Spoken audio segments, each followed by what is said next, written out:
তাহলে এক একটা ম্যাটেরিয়ালের ইলাস্টিক লিমিট এক এক ধরনের হয়, কারো ইলাস্টিক লিমিট বেশি, কারো ইলাস্টিক লিমিট কম, ঠিক আছে। তো ইলাস্টিক লিমিট হচ্ছে ম্যাটেরিয়ালের প্রপার্টি, এটাও একটা প্রপার্টি, আমরা প্রপার্টিজ অফ সলিড পড়ছি, তো তার মধ্যে ইলাস্টিক লিমিট হচ্ছে ম্যাটেরিয়ালের একটা প্রপার্টি। কারো দেখলি elastic limit 100 newton per metre square, কারো ইলাস্টিক লিমিট দেখলি 200 নিউটন পার মিটার স্কয়ার, কারো হয়তো ইলাস্টিক লিমিট দেখলি 50 নিউটন পার মিটার স্কয়ার। তার মানে যার যেরকম ম্যাটেরিয়াল হবে সেই অ্যাকর্ডিং ইলাস্টিক লিমিট হবে। আর যখনই তুই ইলাস্টিক লিমিটকে ক্রস করে যাবি, স্ট্রেসটা তোর যখন ইলাস্টিক লিমিটকে ক্রস করে যাবে, ম্যাটেরিয়ালটা হয়ে যাবে কি প্লাস্টিক। তাহলে উইদিন ইলাস্টিক লিমিট মিন্স যতক্ষণ ম্যাটেরিয়ালটা ইলাস্টিক আছে ততক্ষণ স্ট্রেস হবে স্ট্রেইনের প্রপোর্শনাল। এবার প্রপোর্শনাল থেকে ইকুয়াল করতে গেলে কি লাগে বল, এটা কনস্ট্যান্ট আনতে হয়। তাহলে কনস্ট্যান্টটাকে যখন আনবো, সি লাগে তো কনস্ট্যান্ট, একটা কনস্ট্যান্ট আমি লিখলাম সি ইনটু এপসাইলন, ঠিক আছে। সিগমা ইকুয়াল টু কনস্ট্যান্ট একটা আনলাম সি ইনটু এপসাইলন। এবার আমরা এখানে সি না লিখে, ঠিক আছে, আচ্ছা সি লিখে নাই, সি লিখলাম। এই সিটাকে বলা হয়, এই যে সি যে কনস্ট্যান্টটা আনছিস এটাকে বলা হয় লেখ মডিউলাস অফ ইলাস্টিসিটি।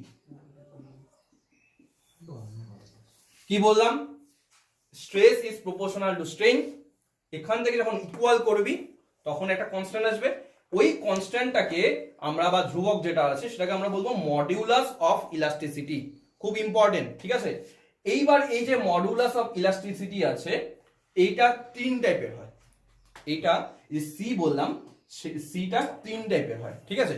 তো আমরা লিখে নিচ্ছি এই সি যেটা আছে এটা তিন টাইপের হয়, লিখে নে। সি হচ্ছে কি একটা কনস্ট্যান্ট, এই প্রপোর্শনাল থেকে ইকুয়াল করতে গেলে কনস্ট্যান্ট লাগে, ওই কনস্ট্যান্টটা হচ্ছে সি। সি হচ্ছে তিন টাইপের হয়, লেখ। একটা হয় ইয়ংস মডিউলাস, ইয়ং হচ্ছে একটা সায়েন্টিস্টের নাম, ইয়ং গুণাঙ্ক তো ইয়ংস মডিউলাস, ইয়ং হচ্ছে সায়েন্টিস্টের নাম। সি বলা হচ্ছে মডিউলাস অফ ইলাস্টিসিটি। এই সি তিন টাইপের হয়, একটাকে বলা হয় ইয়ংস মডিউলাস, আর এটাকে বলা হয় modulus of rigidity,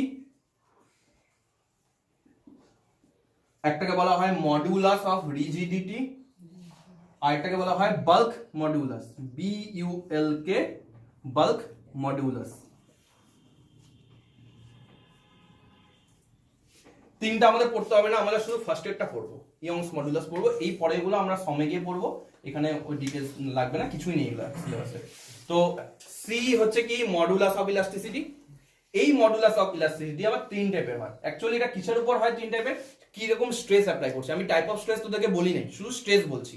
type of স্ট্রেসও আলাদা আছে, অনেক টাইপের স্ট্রেস হয়, যেরকম টাইপের স্ট্রেস হয় সেই অ্যাকর্ডিং এই যে সি এর ভ্যালুগুলোকে চুজ করতে হয়। তো আমরা আপাতত জাস্ট মনে রাখবো কি এই যে জিনিসগুলো কি কি টাইপের স্ট্রেস তার উপর ডিপেন্ড করছে, তো আমাদের অত ডিসকাশন নেই।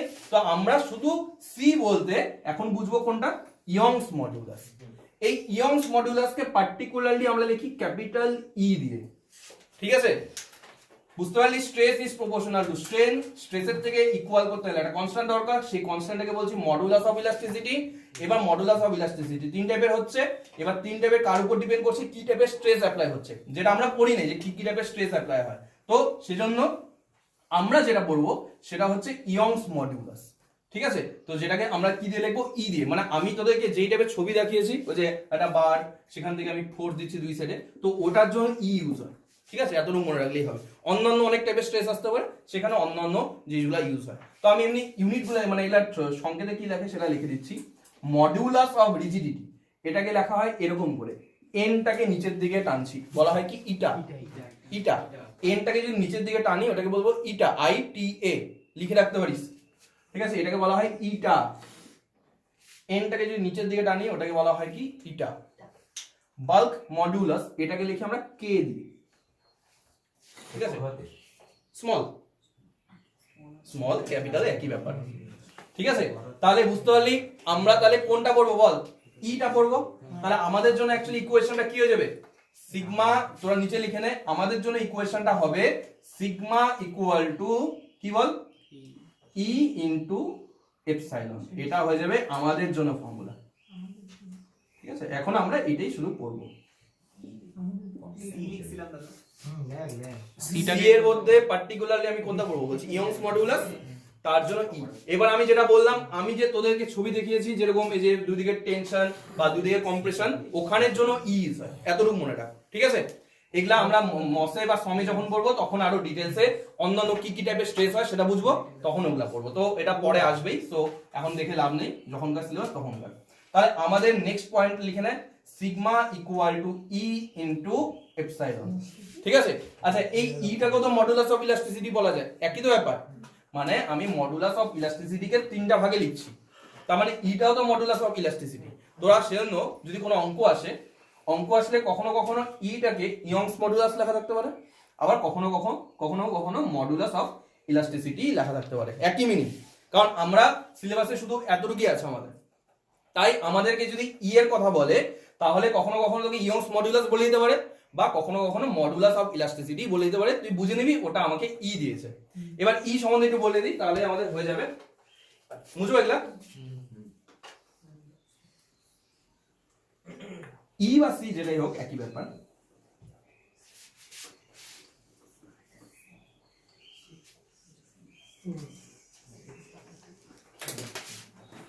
যেটা লিখছিলাম sigma equal to e into epsilon. আচ্ছা, তাহলে ই ইকুয়াল টু কি হচ্ছে, আমরা ই দিয়ে পড়বো যেটা বললাম, তাহলে সিগমা বাই এপসাইলন। আচ্ছা, ই এর ইউনিট কি হবে বল? ই এর ইউনিট কি হবে এখান থেকে দেখে বল। স্ট্রেসের ইউনিট কি হয়? SI unit newton per metre square, আর স্ট্রেনের ইউনিটলেস মানে 1, কিছু নেই মানে 1। তাহলে ই ইকুয়াল টু কি হবে? Newton per metre square. তাহলে এটা কার ইউনিটের সমান হচ্ছে? স্ট্রেসের। কথা বুঝলি? E equal to stress by এটা, তাহলে স্ট্রেসের ইউনিট হচ্ছে নিউটন পার মিটার স্কয়ার, স্ট্রেনের ইউনিট হচ্ছে 1, তাহলে e equal to newton per metre square, মানে তোর স্ট্রেসের ইউনিটের সমান ই এর ভ্যালু। ই এর ভ্যালু বা মডুলাস অফ ইলাস্টিসিটি ভ্যালু যারই ভ্যালু হোক না কেন, ওটা কার সমান হয়ে যাবে? আমাদের স্ট্রেসের সমান হয়ে যাবে, ঠিক আছে? তাহলে স্ট্রেসের যেটা ডাইমেনশন সেটাই ই এর ডাইমেনশন হবে। স্ট্রেসের ডাইমেনশন কি ছিল দেখে নে, ওটাই ই এর ডাইমেনশন। স্ট্রেসের ডাইমেনশন ছিল m l to the power -1 t to the power -2, এটা ছিল কার ডাইমেনশন? স্ট্রেসের। যেটাই স্ট্রেসের ডাইমেনশন ছিল সেটাই ই এর ডাইমেনশন হবে। ই মানে অ্যাকচুয়ালি ইয়ংস মডুলাস, কিন্তু আমরা ওটাকে মডুলাস অফ ইলাস্টিসিটি বলতে আমি এটাকেই বুঝবো। বাকি যে দুটো ডিভিশন আছে ওটাকে আমরা ভাববোই না, যে ওটা সিলেবাসে নেই, যেহেতু ওই টপিক নিয়ে ভাববো না। শুধু মডুলাস অফ ইলাস্টিসিটি বলতে আমরা ই শুধু ভাববো, ঠিক আছে? এইবার ই যেটা আছে এটাও কিন্তু একটা ম্যাটেরিয়ালের প্রপার্টি, ম্যাটেরিয়াল প্রপার্টি। কোন মানে ই এর যে ভ্যালুটা এটা ম্যাটেরিয়ালের উপর ডিপেন্ড করে, ঠিক আছে? স্টিল হলে ওর ই এর ভ্যালু একটা হবে, যদি কপার হয় তাহলে তার ই এর ভ্যালু আরেকটা হবে, তাহলে যদি উড হয় মানে কাঠের জিনিস হয় তাহলে তার ই এর ভ্যালু এক একটা হবে। কংক্রিট, যে আমাদের বাড়ি ঘর তৈরি হচ্ছে, ওই কংক্রিটের ই এর একটা ভ্যালু আছে, ঠিক আছে? প্রত্যেকটা ম্যাটেরিয়ালের ই এর একটা নিজস্ব ভ্যালু আছে, ঠিক আছে? তো লিখে নে ই মানে কি? মডুলাস অফ ইলাস্টিসিটি, ঠিক আছে, বা ইয়ংস মডুলাস। আমি ইন জেনারেল করে লিখছি যে মডুলাস অফ ইলাস্টিসিটি মানে তোরা যেটাকে ই বুঝবি, modulus of elasticity depends upon type of material. কি টাইপের ম্যাটেরিয়াল হচ্ছে তার উপর এই ই বা মডুলাস অফ ইলাস্টিসিটির ভ্যালু ডিপেন্ড করে, ঠিক আছে?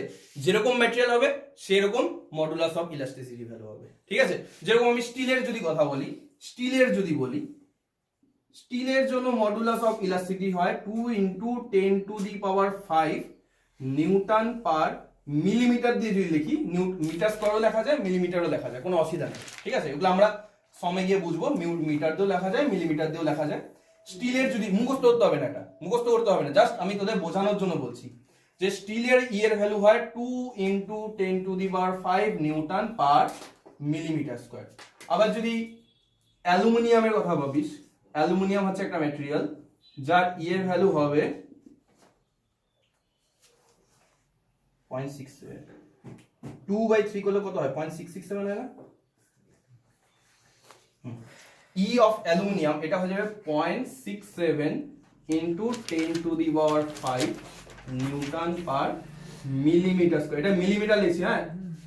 আমি এটাকে মিলিমিটার লিখছি, কারণ মিটার দিয়েও পড়া যায়, মিলিমিটার দিয়েও পড়া যায়, এটা আমরা সমে গিয়ে পড়বো। তাই যেটা আমি এটা মুখস্থ করার দরকার নেই, মুখস্থ করার কথা না, মেন ইম্পর্টেন্ট যে জিনিসটা বুঝতে পারছিস, যেরকম ম্যাটেরিয়াল হবে সেরকম ই এর ভ্যালু হবে, ঠিক আছে? বুঝতে পারলি? যেরকম ম্যাটেরিয়াল হবে সেরকম ই এর ভ্যালু হবে। আর লাস্ট লিখে নে ইলাস্টিক লিমিটটা সম্বন্ধে একটু লিখে নে। তাহলে বুঝতে পারছিস ই হচ্ছে ম্যাটেরিয়ালের উপর ডিপেন্ড করবে, যেরকম ম্যাটেরিয়াল হবে সেরকম ই হবে, ঠিক আছে? এইবার ইলাস্টিক লিমিটটা সম্বন্ধে একটু লিখে নে, যেটা আমি বললাম এতক্ষণ।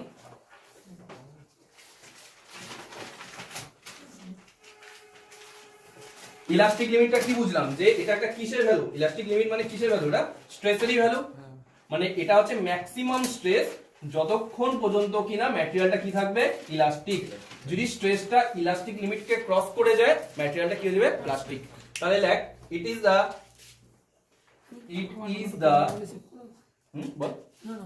it is the maximum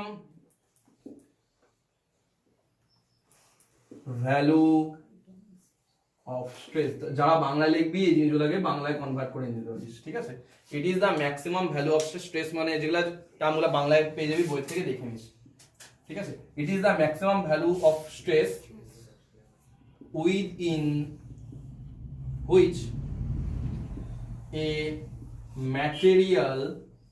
within which a material behaves like a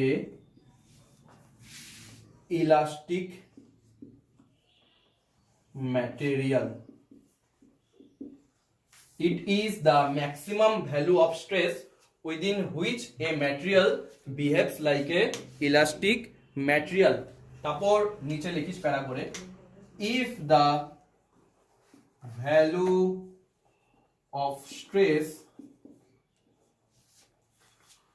crosses the elastic limit, নিচেটা মুছলাম, if the value of stress crosses the elastic limit, the material converts বা changes into plastic material। এবার plastic বলতে কিন্তু আমরা বাজারে যে plastic পাই সেই plastic না, দাদা আমরা এমনি প্লাস্টিক বলি, ঠিক আছে? ওটা মানে কিন্তু ওই প্লাস্টিক না, ঠিক আছে? মানে প্লাস্টিক বলতে মিনিংটা বলছি, ঠিক আছে? বাজারের প্লাস্টিকের সাথে মেলাস না যে ওই প্লাস্টিক মানে এটা কিনা। লেখে নে, বুঝাচ্ছি। এই ব্যাস হয়ে গেছে, লেখার কিছু করতে লাগবে না আজকের জন্য।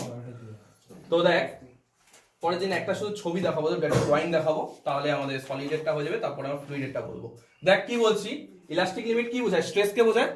তাহলে it is the maximum value of stress within which a material behaves like a elastic material, মানে ম্যাক্সিমাম যতটা স্ট্রেস অ্যাপ্লাই করলে বা যার মধ্যে থাকলে ম্যাটেরিয়ালটা ইলাস্টিক হিসাবে ট্রিট করে, সেটা হচ্ছে elastic limit. If the value of stress crosses the elastic limit, যদি স্ট্রেসটা যেটা অ্যাপ্লাই করছি সেটা যদি ইলাস্টিক লিমিটকে ক্রস করে যায়, material changes into plastic material. বুঝতে পারলি? ঠিক আছে, তাহলে এতটুকু থাক। পরের দিন শুধু একটা আমরা গ্রাফ দেখবো, তাহলে সলিড হয়ে যাবে, তারপর ফ্লুইডে আসবো। ঠিক আছে, 3 দিন লাগবে টোটাল।